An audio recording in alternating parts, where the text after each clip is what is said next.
You know, we're really lucky to have as much Schubert as we have, because his life, for a start, was incredibly short. We think that Mozart dying at 35 was a tragedy, but what about Schubert dying at 31? And he was an even later starter than Mozart. He wasn't really writing music until he was into his teens, although it only took him a couple of years before he was turning out masterpieces like the song Gretchen at the Spinning Wheel, which is an incredible psychological study as well as being a beautiful song.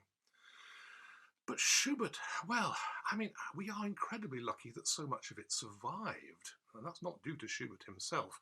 Schubert was almost ridiculously modest about his own music. Today, you're likely to encounter, well, at least 3 or 4 of Schubert's symphonies in concert, but that's not due to Schubert himself.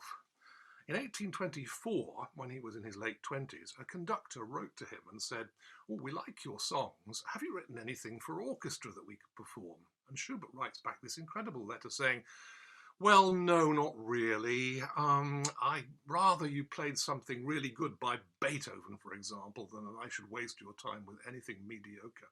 This is after he's written the symphony we call the Unfinished, and also the Fifth Symphony, which is a very great concert favourite these days. It's worth remembering when you listen to that Schubert obviously didn't think it was good enough. The one symphony he did think it seems was good enough, however, was the symphony that we call the Great C Major. Now, that title itself is a confusion one, because it was originally called the Great C Major to distinguish itself from a Little C Major symphony that he'd written earlier on. But the fact is, so many people would agree that it really is a great symphony that the title has stuck. There's also the question of the numbering. I mean, it's sometimes done in concerts as listings as Symphony Number 9, but you may sometimes see it performed or recorded as number 7, and the score I have here calls it number 8. This is because Schubert didn't actually even number his symphonies. He would just put them away when he'd finished, show no further interest in them as far as we're concerned, except for this one, which he knew was going to be very important. And when I visited the Gesellschaft der Musikfreunde, the archives in Vienna, where they keep so many of the world's great manuscripts from the Austrian-German tradition, I saw some documents associated with the Great C Major Symphony, and in one of them, Schubert actually refers to it as meine erste Symphonie, my first symphony. In other words, all the others, you can forget them. Mind you, he was the same age as Beethoven was when Beethoven wrote his Symphony Number 1, so that would have kind of made sense. It's often asked, what might Schubert have achieved? What might he have done if he'd lived? The thought that haunts me is, what might he have destroyed or just lost and forgotten about? So much of the music we have, well over 600 songs, symphonies, 20-something piano sonatas. If you include the sketches and the unfinished pieces, then the number really starts totting up extraordinarily. He was an extraordinarily prolific composer, and so much of it is really good. But it's worth remembering when you listen to it that most of it Schubert seems to have thought wasn't that good. Just wait to see what I can do later in life. In fact, only months before he died, he signed on for a course of counterpoint lessons with a famous teacher at the time called Simon Sechter. In other words, he still thought he'd got a lot to learn and was revving up. Clearly, he had plenty of plans left for what he was going to do, but it seems fate had other ideas. Fortunately, one of the things that did survive and which is treasured in the concert hall today is this extraordinary symphony, the Great C Major. Actually, it's great in terms of size as well. If you think about the fact that until Beethoven came along, symphonies rarely lasted more than about half an hour. This one, if you play all the repeats, lasts over an hour.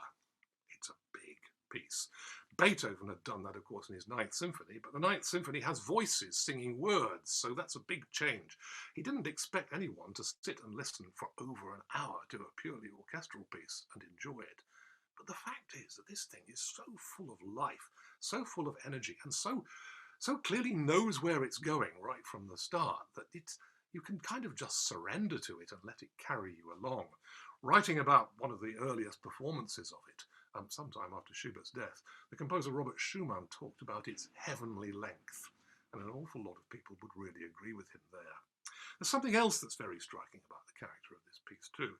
Schubert started to write it after a long walking holiday in the region we now know as Upper Austria, which is towards the other end of the country from Vienna, towards the northwest of the country, on the edge of the mountains. It's beautiful walking country even today.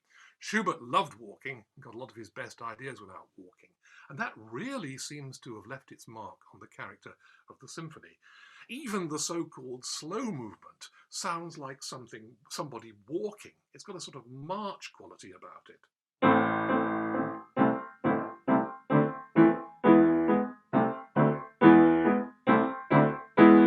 That tread goes on all the way through the movement.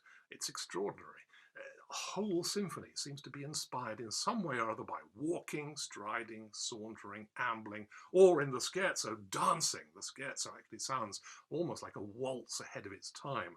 The Viennese waltz, Vienna where Schubert lived, was still kind of in the process of forming itself at the time that this symphony was written. Most remarkable of all, though, is the finale, which, well, I love what one musicologist wrote about it years ago when he said that it has the momentum of a planet in its orbit. It's almost like white water rafting or catching hold of the tail of a comet and letting it drag you round the sun at phenomenal speed. This aspect of the symphony caused major problems for it after Schubert's death, when people began to show interest in it and think, maybe we could perform it.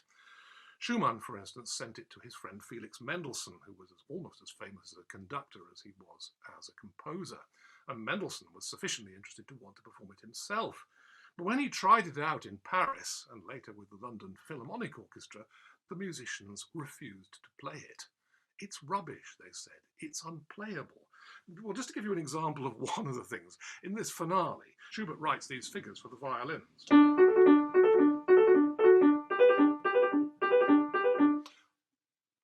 And that goes on for page after page after page. You've got to imagine these violinists playing going across the string like that. It's the kind of thing that gives you repetitive strain injury. It's terrifying. And yet the fact is, when you play it properly, that incredible sort of demonic, repetitive, obsessive energy is one of the things that makes this music so remarkably compelling. And above it, all the time, Schubert floats these amazing tunes. It is a very tuneful, melodic symphony. Beethoven loves to create symphonies out of tiny ideas and see where they go. Of course, the most famous of all being the idea that launches the Fifth Symphony. Da-da-da-da! Just 4 notes. And what he makes from that is incredible. But right from the start, the Great C Major Symphony is about tunes. It's about melodies and how you make a big musical argument out of tunes and melodies. And that was to be just as important for the future of the symphony as Beethoven's example. In fact, composers like Bruckner and Mahler would have been unthinkable without Schubert's example. Schubert's different from Beethoven, who's so ferociously concentrated and can make an incredible amount out of a little. He's more relaxed. He likes to take deep breaths. He likes to stop and enjoy the view, you might say, while he's walking along. And he loves to sing songs to himself as he's walking. And that's the kind of idea I think you can keep very much in mind as you listen to this symphony if you want to. That it is about song lines, singing to yourself as you travel.